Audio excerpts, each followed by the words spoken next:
Kwa kama unajua kuna ile kuchoma hapo kwenye koromeo.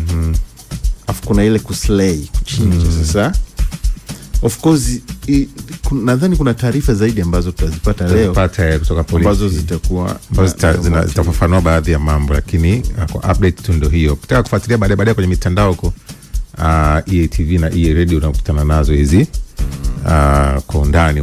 Polisi wakitoa taarifa pia tutakuwa nayo kama tutakuwa tujaondoka hapa. Morning Express. Haya bana, bado tupo sisi mpaka 3 kamili za asubuhi. Godfrey Mchungu pia yupo hapa. Tunakwenda mpaka 3 kamili za asubuhi. Bwana, jana ulifanyika mkutano wa TCD, kituo cha demokrasia ambacho kwa wale ambao wafahamu mwenyekiti wake ni Tundu Lissu. Tundu Antipas Lissu. Mbona mnacheka? Yaani kwamba unajua ule mkutano ulivyokuwa unafanyika, nilikuwa naangalia wajumbe wa mkutano.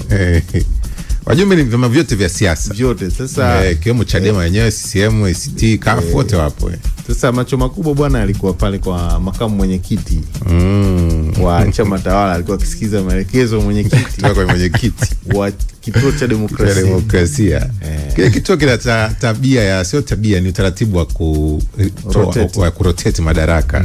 Kwamba safari hii achukue chama hiki, safari hii achukue hawa. Kwa safari hii kipo Chadema na mwenyekiti wa Chadema ndio kachaguliwa kuwa mwenyekiti. Sasa jana Jumatano tarehe 2, mwenyekiti wa kituo hicho Tundu Lissu ameongoza kikao hicho, ambapo pamoja na mambo mengine kikao hicho kimejadili kuhusu umuhimu wa kufanyika kwa reforms kuelekea uchaguzi mkuu unaotarajiwa kufanyika mwaka huu 2025. Sasa baadaye nje akaulizwa na vyombo vya habari mbalimbali kuhusu msimamo wa TCD. Sasa ule rasmi kwamba tuambie, sawa, mkutano kwa unajaribu kuelezea umuhimu wa hizi reforms, TCD msimamo wenyewe ni upi sasa? Kituo kama kituo. Kama chama tunajua kwamba nyie nginja hamuendi au haufanyiki. TCD sasa sababu ndio vyama vyote na wewe ndio kiongozi. Nasemaje? Wewe ndio mwenyekiti, unaweza ukatoa neno kama sisi tunaamua hivi, mnaamuaje? Sema ni pengine katika vyama vitano ambavyo mnaunda TCD, ni chama kimoja ambacho ni chama dola pale msaka kinasema akikubaliana na hoja hiyo. Hoja yao imekalia kwenye engo gani? Kwa sababu mantiki ambayo inatangazwa kutoka upande wao kwamba maboresho haya yalishafanyika na rais juzi kwenye baraza la Idi alieleza hivyo. Au anasemaje, ni kwamba wakati utoshi ama nini? Hoja yao ikoje katika kutokubaliana na hicho?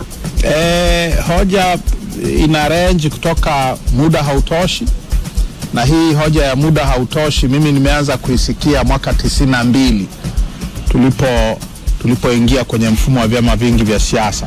Muda hautoshi kwa marekebisho yaliyopendekezwa na tume ya Nyalali kwenda kwenda mwaka 95, uchaguzi wa kwanza wa vyama vingi. Tulizungumza masuala hayo tukasema muda hautoshi mwaka 2014 wakati wa mchakato wa katiba mpya kwa tume ya Warioba.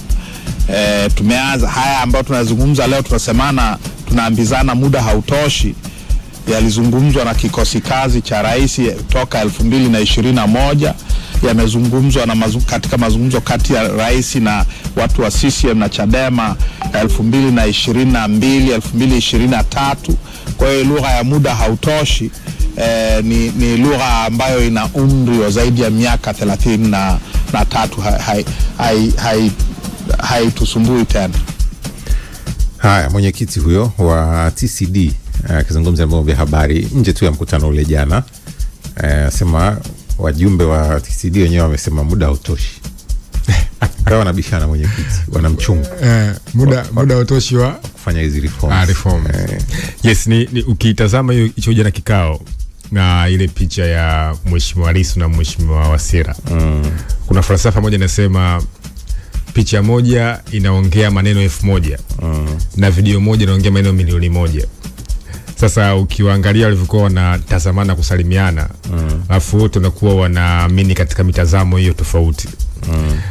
Sasa kwa mfano hii TCD imekuwa sasa ikiwaunganisha vyama vyote na wadau wa kisiasa kujadili, cha kwanza, hali nzima ya demokrasia ya nchi yetu, masuala mazima ya mfumo wa uchaguzi na sheria zake. Sasa kwa kikao cha jana ukitazama na kama umefuatilia, ni kwamba hoja kubwa ilikuwa ni hiyo hoja ya kujadili namna uchaguzi ulivyokuwa wa serikali za mtaa na mwelekeo wa uchaguzi mkuu wa mwaka 2025.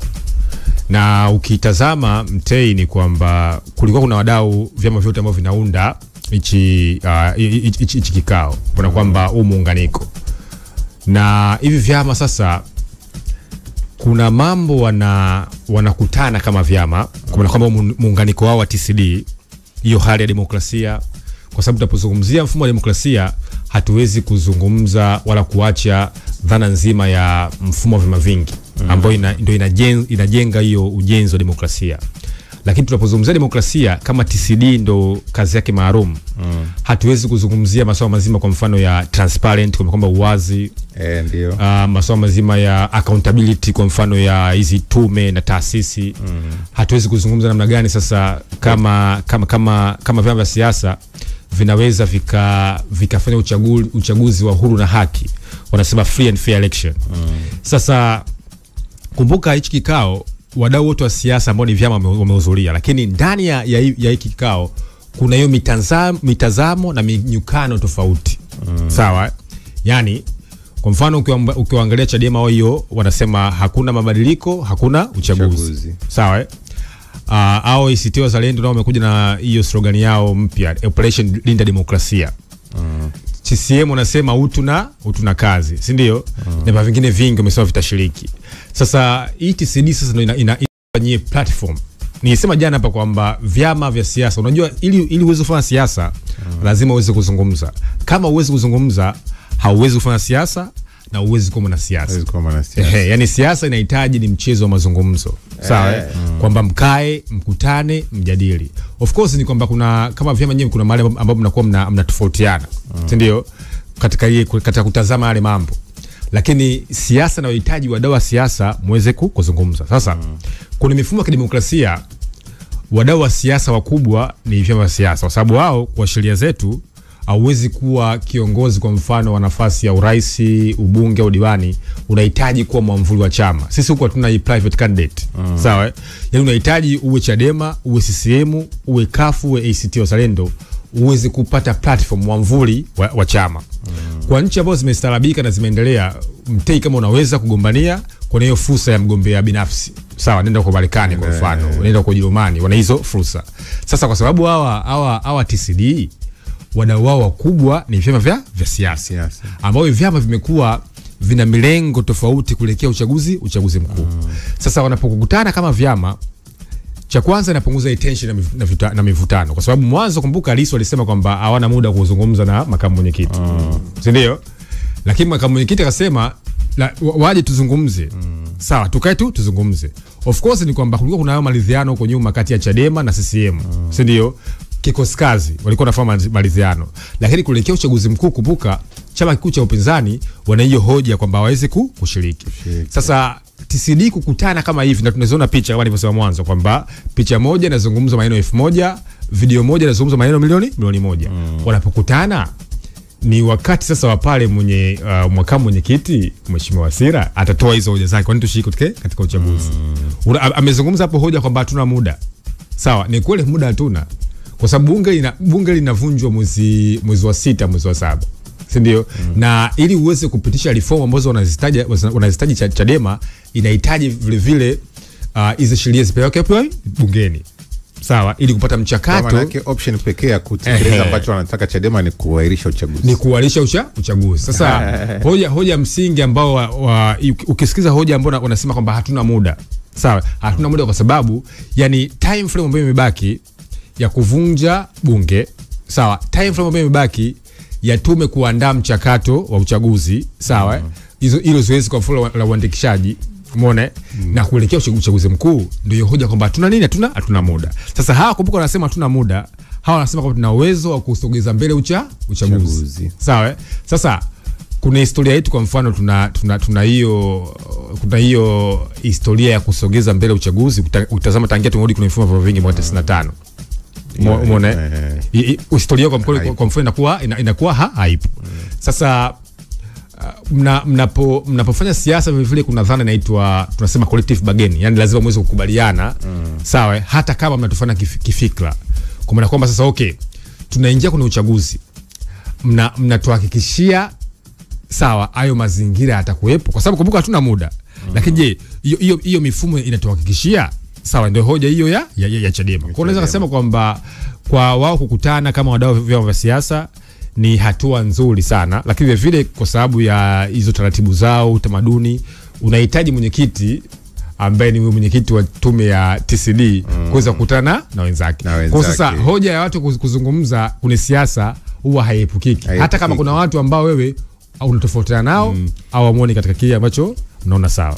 Sawa bana, na leo pia Chadema wanakutana sasa na wale wa tiania. Leo ndo tarehe 3 wanakutana na wale wa tiania wa nafasi mbalimbali ambao Chadema chama kimewaita kuzungumza nao, na mbona taarifa yao inasema mwenyekiti pia atatoa hotuba kwenda kwa watiania hao. Wanakutana Dar es Salaam hapa makao makuu ya Chadema, na ni mkutano ambao unatarajiwa kuvutia kwa sababu ndio utakaoonyesha picha ya halisi, wanachokihubiri Chadema kama kinawaingia watu wanaotaka ubunge na udiwani.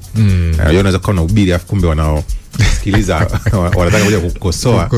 Utaona kwa sababu Chadema wenyewe wanasema 1% kubwa ya wanachama wao wameshawaelewa kwamba uchaguzi sio muhimu kama hakuna hayo mabadiliko.